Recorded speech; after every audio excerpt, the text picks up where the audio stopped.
super important, and I've learned kind of the hard way over the course of a few years, is you may have a strong e-commerce business that's only one-time purchase, or it may be subscription. No matter what though, how are you continuing to innovate your product? How are you adding value? Are you listening to your customers? Whether it's subscription or not, you have to continue to innovate, give them a version 2, give them a version 3. And if you don't do that, eventually the competition is going to come. You're going to be there stuck holding the bag with no innovation, and they're going to, either copy you or maybe have something better because, they've been watching you and said, hey, we can improve this. So always got to innovate and try to be ahead of the curve. You're listening to Ecom Finance Experts by Finaloop, where we dive into e-commerce finance best practices with the sharpest minds in the game. I'm joined today by Jordan Benjamin. He is the CEO of OmniFi Partners. Jordan, thanks for joining. Yeah, thanks for having me, Jacob. Excited to be on here and, talk about this stuff all day. So great to have a podcast about it, actually record it. Let's just dive right in. Someone comes to your door, or I don't know if you have a physical office or you get some kind of email or someone drops you a message and you're kind of intaking a new client. What are the first things you'd look at in their financials, assuming that they actually have financials that you can read and trust? Yeah, that's a good start. Is if I ask, can you share with me your financials, and they say, oh, we haven't quite set that up yet, or what, we don't really have a closing process yet. So they send you something, but you can't make heads or tails of it. But yeah, assuming they're set up with Finaloop, I've been working with Finaloop for a few different clients, so understand that process. It's simple, so I dive right in. Certainly, talking to the executives or the CEO of the company that knocked on my door, understanding what they see their problems are, what their questions are. But I would come to them with, I'd ask for a little bit of time and say, great, I want to hear what your questions and concerns are, but let me take a look at your financials and I'll have my own questions for you. And I think I probably, I've worked in the, home goods supplement business mostly in the past. So that's what I'm most familiar with, but it's going to take a little while for me to get to understand their product, what their value proposition is. But I'd kind of start there, making sure, if it was like women's clothing or something, it might take me a little bit longer to understand. But that's where I'd start, really understanding the product and then start diving into the financials. Probably what I like that Finaloop has done, kind of like a good barometer for the company, is the 4 quarters accounting. So like over in Finaloop, they'll set it out into, okay, what's your cost of delivery? What's the variable marketing expenses? What's the OpEx? And what's your EBITDA? I think that is a good overall snapshot. And then I would kind of check there and say like, all right, your OpEx is 30%. What's going on there? Maybe we dive in. Shout out to Taylor Holiday from C2C. For sure. Yeah. Yeah. And then like diving into like looking at your net sales and assuming there's like a big difference between total sales and net sales, like do you see that happening a lot? And B, how would you look at like refunds and returns, let's say, when customers approach you?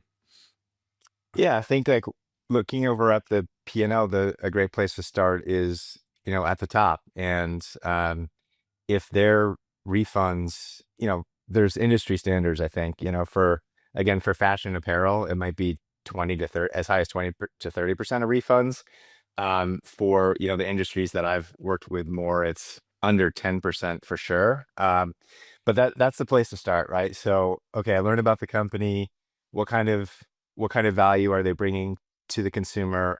And if it's an industry where it shouldn't be above 10% and it's 15, 20, I'd probably, have some serious conversations with the owner and saying, what's going on? Why are these refunds spiking? And, maybe there's a story behind it. Oh, we had an issue with our product and it's fixed now. But like, again, starting at the top of the P&L, that's the place to start, because if you're selling something, great.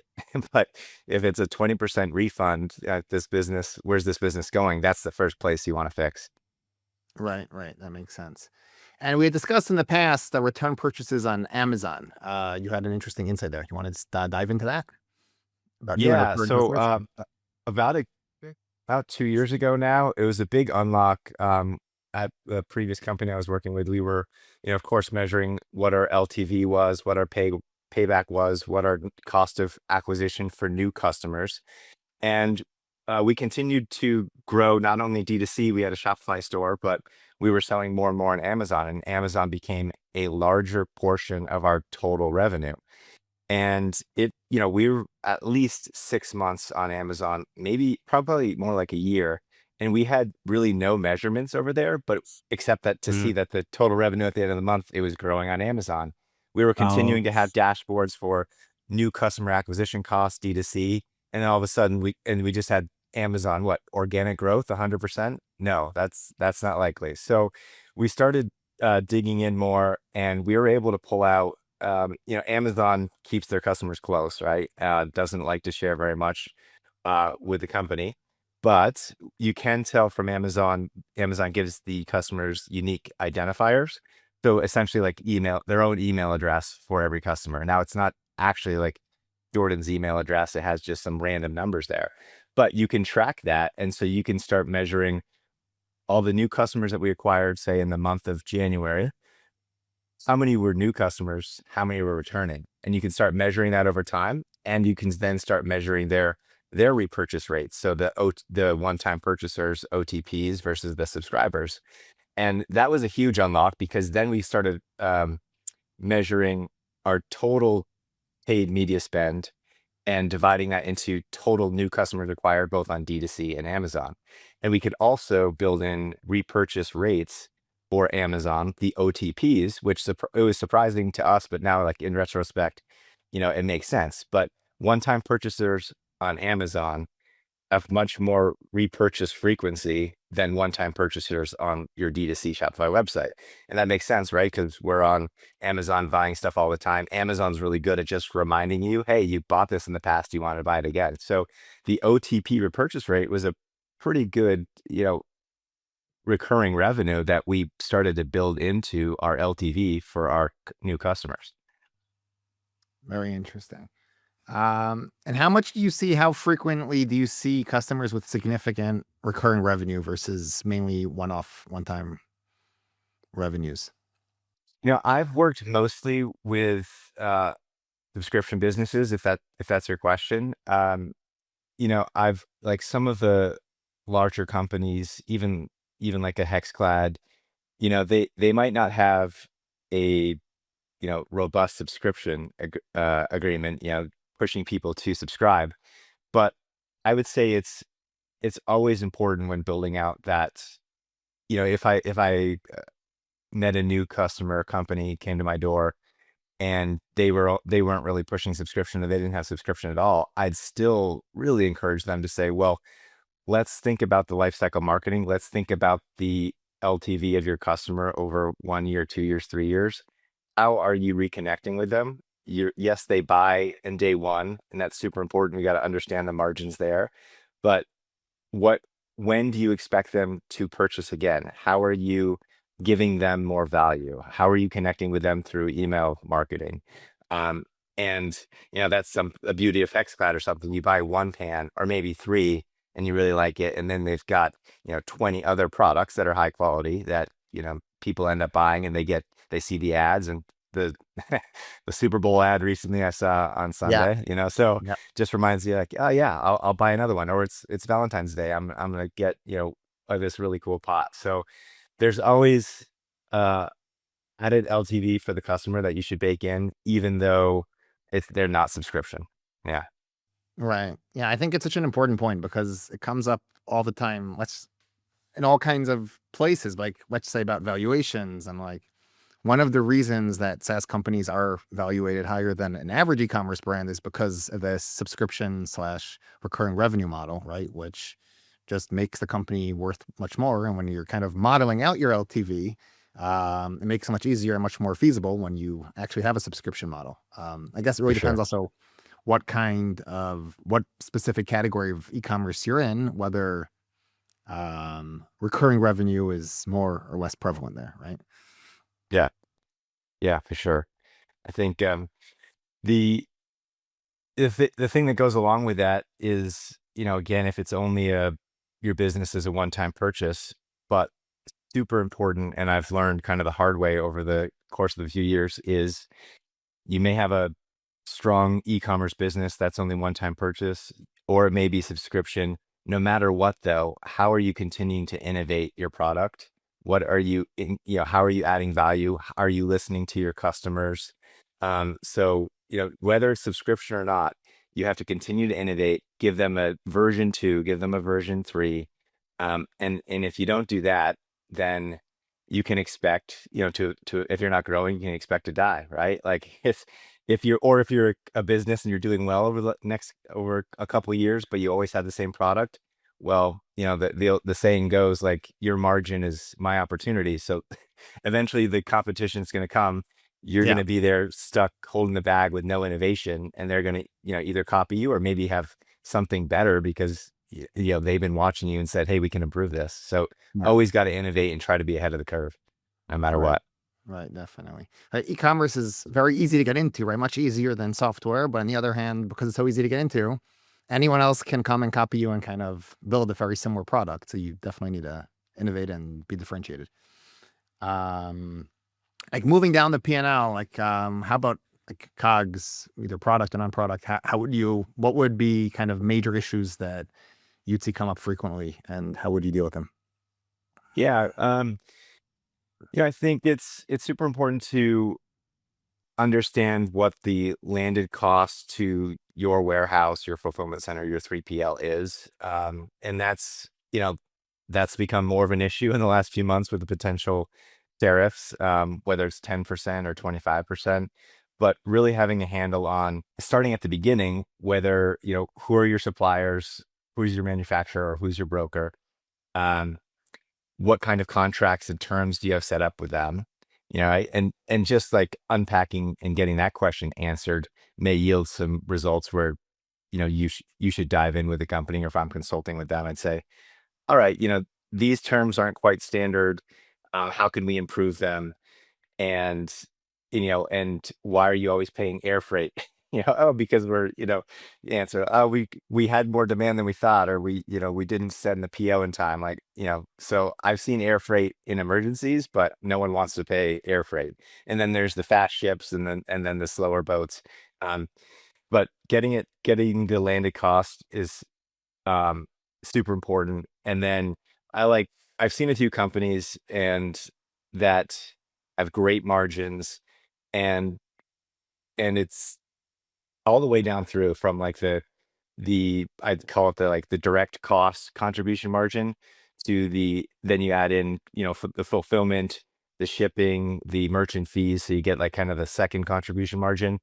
And then the third contribution margin, how I kind of think of it, is like adding in the paid media marketing expenses. But The to variable my ones, I point, assume. the Like not variable, the yeah, right, right. Mhm. yeah. The But getting back to like some of the companies I've seen, the quick analysis is like if they know what their landed cost is, and then I go to the website and I see what their AOV is for the product that they're actually selling to the customer. And if their selling price is 10 times their landed cost, I'm like, all right, you're in a good position. We have some room to work here. And like, I know that's probably tough to hear for some of your customers because they're not selling at 10 times the landed cost. But I'd say like that's a good area like that where you want to work towards, right? Like, can I sell this for 10 times? So one is like, can you raise your prices, and doing some pricing analysis on your website and A/B testing. That's an important aspect of the business. But back to your original question, who's negotiating with supplier, or what have you done, so far to increase your terms? Um, and once you understand the terms, then I think I would turn to the company and say, all right, how are you financing this so your cash conversion cycle improves, right? And then there's a few different lenders that can help with that, specifically on inventory, or more towards like the merchant cash advance lenders, where they look at your top line recurring revenue and some of the CAC and AOVs that your business is bringing in. Right, right. Very interesting. So we'll get into MCAs and kind of that in a minute. Just diving into what you said before about tariffs. So it's impossible to plan and everything's changing by the minute. But have you given thought or have you discussed with clients how to prepare to the extent that these tariffs end up being enacted? Yeah, it's been a lot of talk, both in the news, but even in the e-commerce industry. I'm hearing it all the time, and I'm asking, what the same question to other folks and colleagues, like, what do you think is going to happen? How's it going to affect you?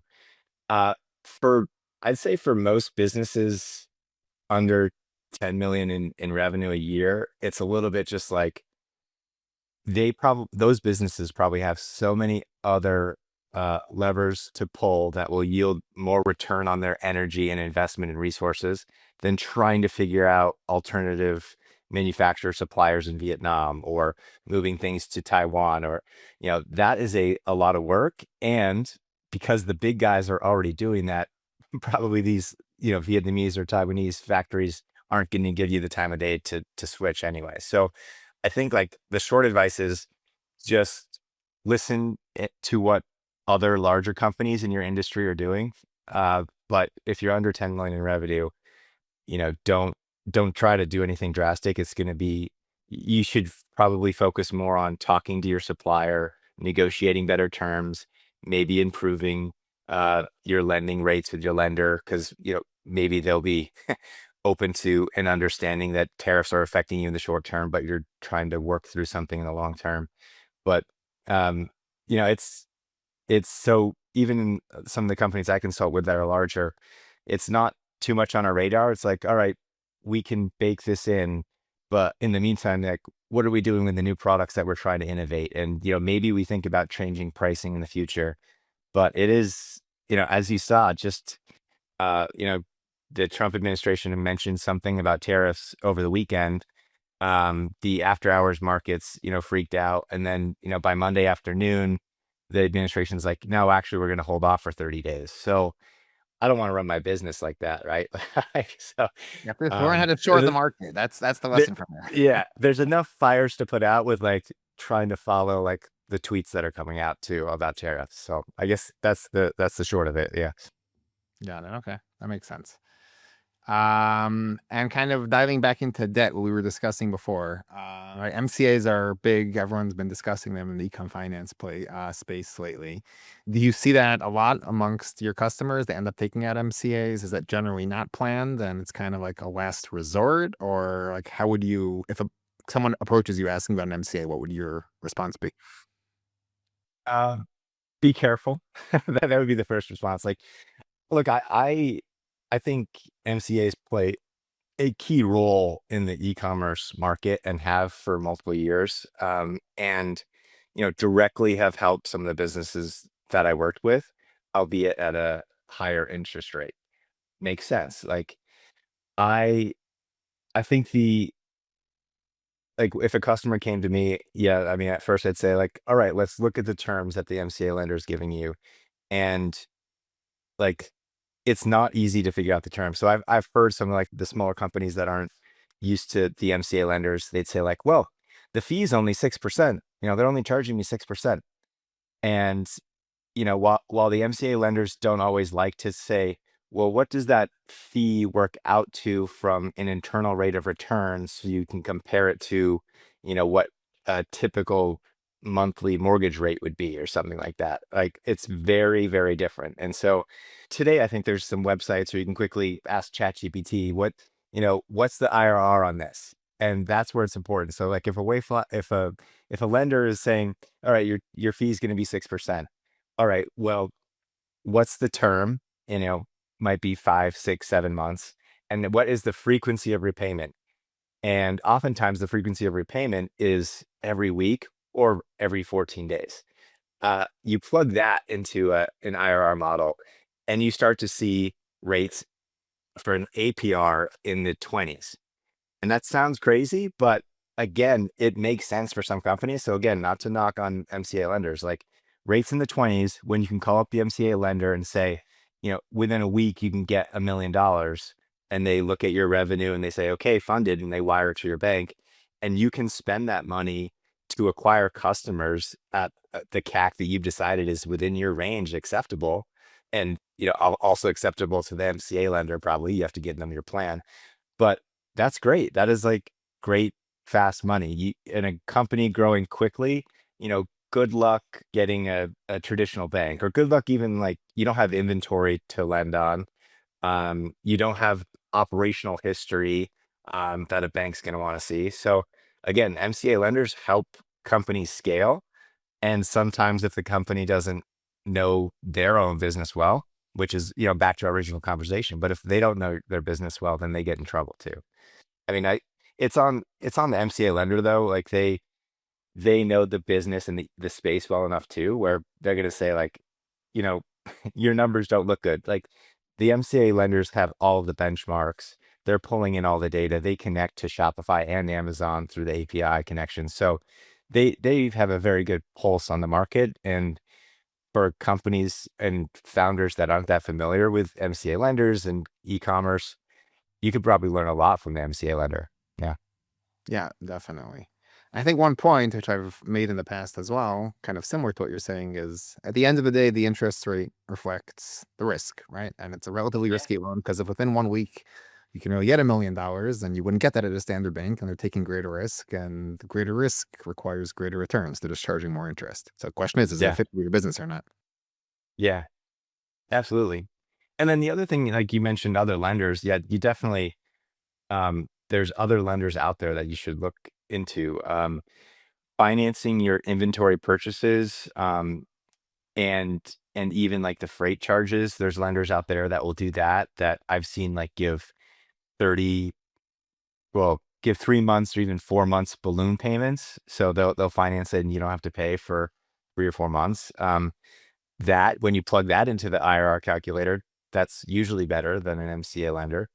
Um, they come with their own covenants, but it's also it's good to have options. And then another lender that is in a space that I haven't worked with yet, I find it pretty interesting. And actually, it would be a good survey question. I been with some big companies that are still paying Meta on credit cards and getting the 1.5, maybe you negotiate and get 1.7% back. But this lender out there is saying, get Meta to give you an invoice that's net 30, and the lender will then pay, I guess, because of course Meta won't accept a credit card payment net 30, but they'll accept the ACH, and the lender will basically ACH Meta for you, and you don't have to pay back the lender for 30 to 60 days.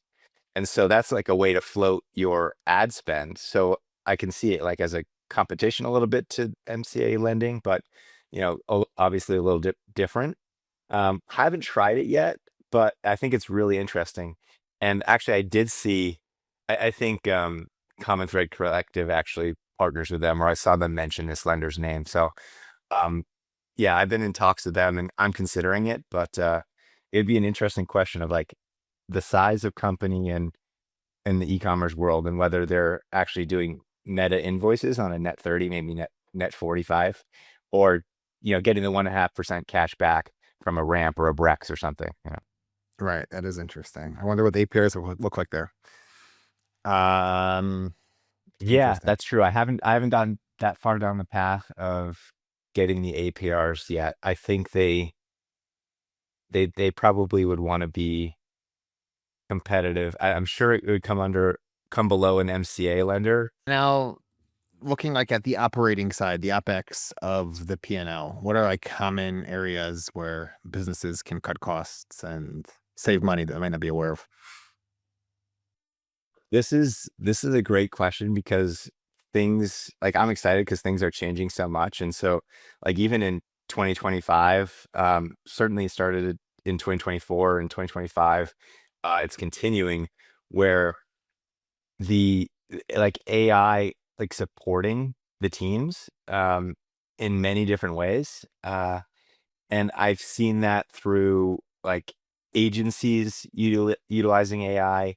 And so I've seen companies go to agencies. The agencies will kind of ingest all of the all of the ads that the company has previously sent out there, try to copy the winning ads, and can do it very quickly with AI, and kind of like get like the hooks and the important, what they think the important value propositions are in the ads, and then make their own, and kind of compete with the company, and basically say, hey, if we make ads that have a better cost of acquisition than what you're making, then pay us a percentage of the ad spend. So like there's things where AI is so efficient that utilizing the opportunity to basically test AI, see if it works, and if it doesn't, go back to the drawing board. But so that's like I kind of went down a rabbit hole there, but like OpEx is changing so much. Like even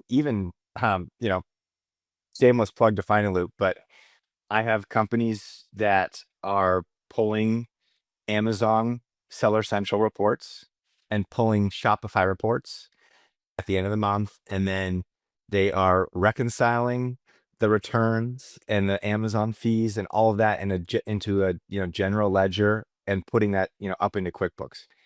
Um, Finaloop does that, right? And does it on a daily basis. So um, that's I don't think AI's or Finaloop's really pushing the AI there, but just like the automation and the learning, and the changing of so even like the finance and accounting teams. So OpEx encompasses so much. Part of it is finance and accounting, and I've seen Finaloop help that with the companies that I'm working with.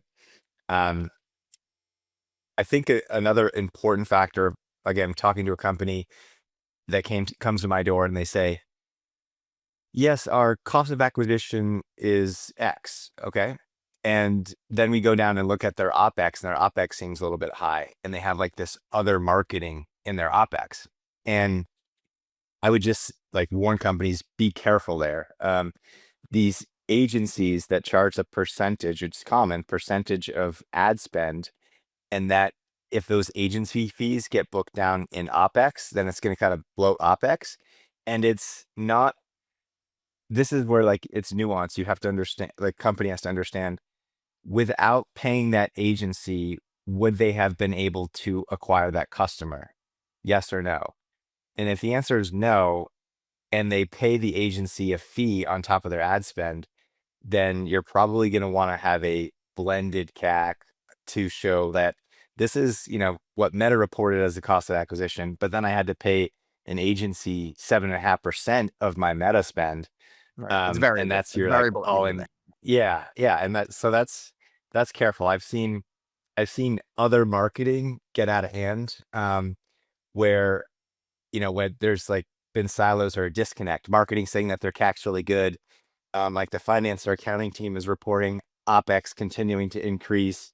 And it's like, oh, because we're paying agencies a lot to help deploy that ad spend.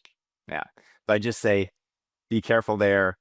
And it's tough for founders, new to e-commerce too. Like if you're, if you're negotiating with an agency and you're not paying, and you're paying a percentage of ad spend, you have to really know well what that agency is doing on a Google or Meta to understand, like, is it worth it what they're doing?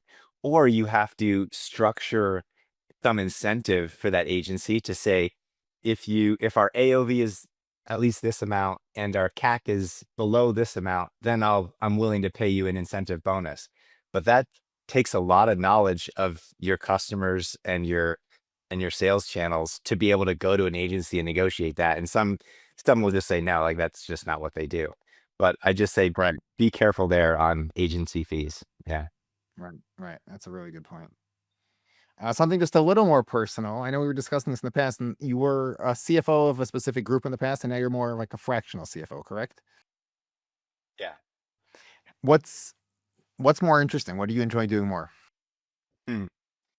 Uh, it it's it goes up and down, I'd say. I'm always open and always have been open to finding the right company with the right people, the right mindset, the right growth trajectory, um, and jumping all in. And I've done that quite a few times. And it's, with a startup, it is just nonstop, all in, wearing multiple hats, and always thinking about the business. And like that's a big commitment. Um, and like I have a family too, so like they know what that commitment is like if we're all in on a new startup. And then it's nice to step back and take my learnings, what I'm doing now as an advisor, um, take my learnings and like really provide a lot of value in a short amount of time because I've seen multiple businesses and multiple startups and say, all right, like again, like where we started the conversation, looking at the P&L, pulling out like that looks a little bit high. Let's unpack that and really quickly identifying like multiple areas on the margins. All right, you can improve this, you can improve that. Here are four things you can improve. And here's the most likely one. For instance, you've never negotiated with your supplier. You can bring that, cost way down. An example of this is when I came on full time to one of the companies, they were growing quickly. We hadn't really negotiated with the supplier. We were a little nervous, right? Because we didn't have a backup supplier, so we didn't want to push them too hard. But we were, doubling in revenue, and so, and of course, that means the supplier just kept their their margins the same, right? They didn't disclose to us, but we did the back end of the envelope calculations. Like this person's making a decent amount of money. Maybe they can, be a little bit more of a partner with us within these economies of scale. Anyway, it wasn't too much like pushing of that we had to push back on them. A few emails, a few, Skype or WeChats, but we basically brought the direct cost of goods down 30%. And, you extrapolate that for the next year, and we're like, wow, we're saving a few million right now. Like, and it's just, if you think about some of the levers of a business and how hard, the marketing team might work for an additional $1 million to the bottom line, or how hard, the operations team or fulfillment might work if you're doing your own fulfillment to get to squeeze $1 million out. And that's just one area in the supply chain where it wasn't that hard, right? We're super happy we did it, but we're kind of like, all right, on to the next thing, right? Like, where else can we save some money? So, anyway, that's back to your question. Some of the value that I bring now is like experience, I think, and like certainly don't know all aspects of, I've never been too deep uh into marketing and creative ads, right? Certainly not directing those. I appreciate them and the folks that I work with, but they usually want me to keep my mouth shut. Like, hey, wouldn't this be a good idea? They're like, yeah, we've already thought of that. Uh, but there's so many areas of the business where, you know, bringing consultants in, even if it's just for an hour or a few hours, I recommend that to all businesses. Like, if they're struggling with something, you know, pay an expert and just like tell them your problems. Let them understand your business a little bit, and they can either have some fantastic insights that are going to be extremely valuable, or they'll introduce you to somebody else that can help you. And so that's um that's something that I found is a uh highly valuable trait to any founder, CEOs or founders, is their ability to be open-minded and talk to anyone and call up and say, "Hey, would you mind, consulting with me for an hour? I'm willing to pay you." You know? All right, just bringing things to ramp here. People who want to find out more about you or reach out to you, what's the best way for them to do that? Yeah, thanks. Probably the easiest way is going to my website. It's meetomnifi.com. Or you can find me on LinkedIn. Yeah, I'm not too vocal on the Twitter or social these days. Got it. Okay, well, it's been a lot of fun. Thank you very much for joining, and take care. Yeah, thank you very much, Jacob.